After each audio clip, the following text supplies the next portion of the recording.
ಗಣಿ ಬಾಧಿತ ಬಳ್ಳಾರಿ ಜಿಲ್ಲೆಯ ಕಂಪ್ಲಿ ತಾಲೂಕಿನ ಶಾಲಾ ಮಕ್ಕಳಲ್ಲಿ ಅಪೌಷ್ಟಿಕತೆಯನ್ನು ಕಡಿಮೆ ಮಾಡಲು ಪೌಷ್ಟಿಕ ತಿಂಡಿ ನೀಡುವ ವಿನೂತನ ಕಾರ್ಯಕ್ರಮವನ್ನು ಹಮ್ಮಿಕೊಳ್ಳಲಾಗಿದೆ. ಈ ಕುರಿತು ಇಲ್ಲಿದೆ ಒಂದು ವಿಶೇಷ ವರದಿ.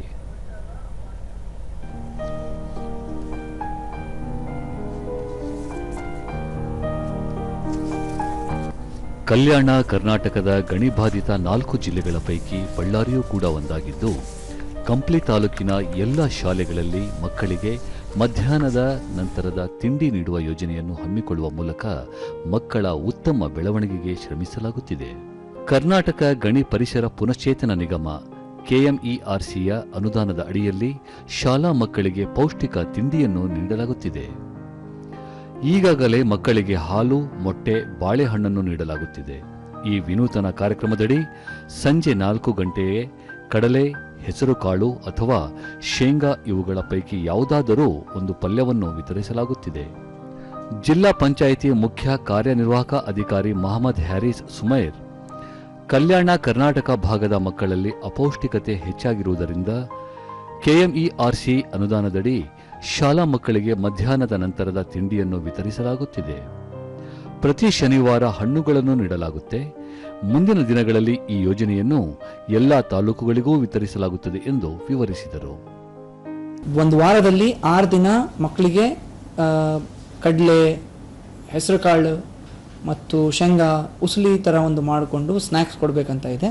ಅದು ಈಗಾಗಲೇ ನಡೀತಾ ಇದೆ.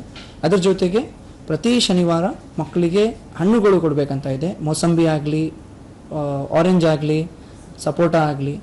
ಸೊ ಇದೆಲ್ಲ ಈಗಾಗಲೇ ನಾವು ಶುರು ಮಾಡಿದ್ದೀವಿ. ಈಗ ಸದ್ಯಕ್ಕೆ ಇದು ಗಣಿ ಬಾಧಿತ ತಾಲೂಕುಗಳಲ್ಲಿ ಮಾತ್ರ ನಡೀತಾ ಇದೆ.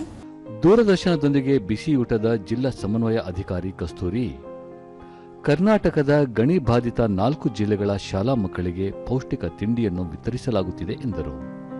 ನಾವು ಸೋಮವಾರ, ಮಂಗಳವಾರ, ಬುಧವಾರ, ಗುರುವಾರ ಮತ್ತು ಶುಕ್ರವಾರ ಈ 5 ದಿನಗಳು ಕೂಡ ಪ್ರತಿದಿನ 50 ಗ್ರಾಂ 50 ಗ್ರಾಮ್ಸ್ ಕಡಲೆಕಾಳು, ಒಂದಿನ ಹೆಸರು ಕಾಳು, ಆಮೇಲೆ ಶೇಂಗಾ ಕಾಳು. ಅದಾದಮೇಲೆ ಸಾಟರ್ಡೆ ಬಂದು ನಾವು ಒಂದು ವಿಟಮಿನ್ ಸಿ ಇರುವಂಥ ಹಣ್ಣನ್ನು ಕೊಡ್ತೀವಿ, ಮೂಸಂಬಿ, ಸಪೋಟ ಅಥವಾ ಆರೆಂಜ್. ಇದನ್ನು ಕೊಡುವಂಥ ಉದ್ದೇಶ ಒಂದೇ, ಏನಂತಾರೆ ಮಕ್ಕಳಲ್ಲಿ ಅಪೌಷ್ಟಿಕತೆ ನಿವಾರಣೆ ಆಗಬೇಕು.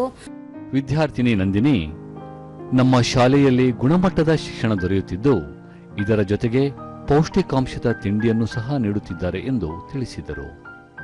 ನಮ್ಮ ಗುರುಗಳು ಹೇಳಿಕೊಟ್ಟಿದ್ದಾರೆ. ತಂದೆ ತಾಯಿಯನ್ನು ಗೌರವಿಸುವಲ್ಲಿ ಅತ್ಯುತ್ತಮವಾದ ನೀತಿ ಶಿಕ್ಷಣವನ್ನು ಹೇಳಿಕೊಟ್ಟಿದ್ದಾರೆ. ಸಾಮಾಜಿಕ ನೀತಿಗಳಲ್ಲಿ ಎಲ್ಲರೊಂದಿಗೆ ಹೇಗೆ ಬೆರೆಯಬೇಕೆಂದು ಹೇಳಿಕೊಟ್ಟಿದ್ದಾರೆ. ನಮ್ಮ ಶಾಲೆಯು ಯಾವ ಶಾಲೆಗಿಂತೂ ಕಡಿಮೆ ಇಲ್ಲ. ನಮ್ಮ ಶಾಲೆಯಲ್ಲಿ ಎಲ್ಲಾ ತರಹದ ಊಟವನ್ನು ನೀಡುತ್ತಾರೆ. ಉಪ ಪ್ರಾಂಶುಪಾಲರಾದ ಬಸವರಾಜ್ ಪಾಟೀಲ್, ಶಾಲೆಯಲ್ಲಿ ಕಳೆದ ಸಾಲಿನಲ್ಲಿ 99% ಫಲಿತಾಂಶದೊಂದಿಗೆ ಉತ್ತಮ ಸಾಧನೆ ಮಾಡಿರುವುದಾಗಿ ತಿಳಿಸಿದರು. ಮಧ್ಯಾಹ್ನದ ಬಿಸಿಯೂಟ ಆಗಿರ್ಬೋದು, ಅದ್ರ ಜೊತೆಗೆ ಸಾಯಂಕಾಲ ಮೊಳಕೆ ಹೊಡೆದಂತಹ ಹೆಸರು ಕಾಳುಗಳನ್ನು, ಕಡಲೆಕಾಳುಗಳನ್ನು ಮತ್ತು ಶೇಂಗಾ ಬೀಜಗಳನ್ನು, ಶನಿವಾರದಂದು ಅತ್ಯುತ್ತಮವಾದಂತಹ ಸಪೋಟ, ಮೋಸಂಬೆ ಮತ್ತು ಕಿತ್ತಳೆ ಹಣ್ಣನ್ನು ಕೂಡ ನಾವು ಎಲ್ಲ ಮಕ್ಕಳಿಗೆ ಕೊಡ್ತಾ ಇದ್ದೇವೆ.